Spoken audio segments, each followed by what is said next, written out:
Ukrainian myself. I've just been to Ukraine 2 weeks ago. My mom and my family, my brother, my grandma who's 90 is in Ukraine. They're right on the border in Sumy.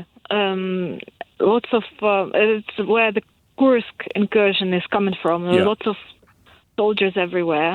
And people are wholeheartedly support Zelenskyy, not because Zelenskyy is particularly good or bad, just because it's our leader.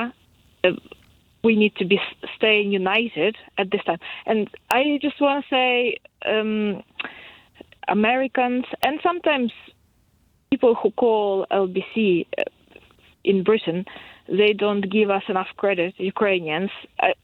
I feel like even if we're left completely alone without any help, I don't think we're going to give up because it's just our home.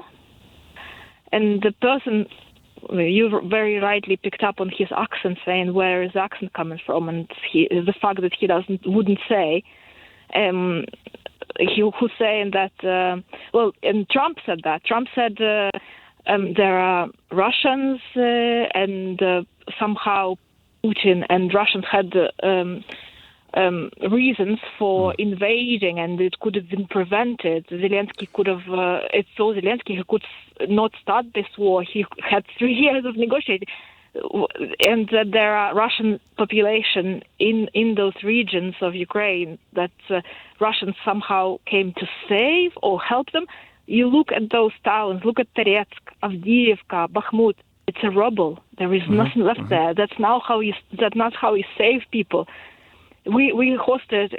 I'm living in Britain for a while, and we hosted people from Toretsk. They had a flat and a school next to their house, and they had a car and a garage for it. Now there is nothing to rebuild there. You have to start somewhere else. The clearing out the rubble will be more than rebuilding it. Is that the help from Russia? Do you accept, Oleksandra, that the likely outcome of this negotiation is that Crimea, parts of eastern Ukraine as was, which have lots of Russian-speaking people in them, are going to be Russian territory?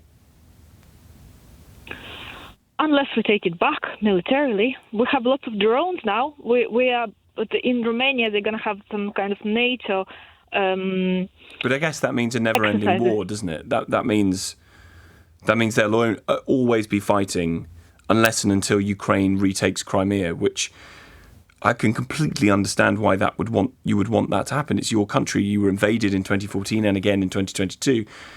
But that's a lot of money. It's a lot of lives. It's a lot of fighting. And it's a historic chance for us to be a nation. Lots of nations don't get a chance to save their country. I bet some countries regret ever not standing up when they had a chance.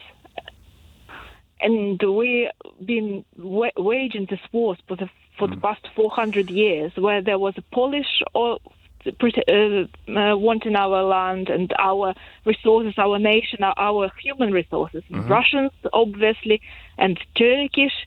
And we were trying to make some pact with Swedish people. And this time we are luckier than we've been for the past 400 years. There's lots of countries willing to support us and use us as a shield against Russia. That's do you think, Oleksandra, that if there were elections held tomorrow in Ukraine, Zelenskyy would win? If we would have to make a point, yes. Oleksandra, really good to talk to you. Appreciate the call. Thank you.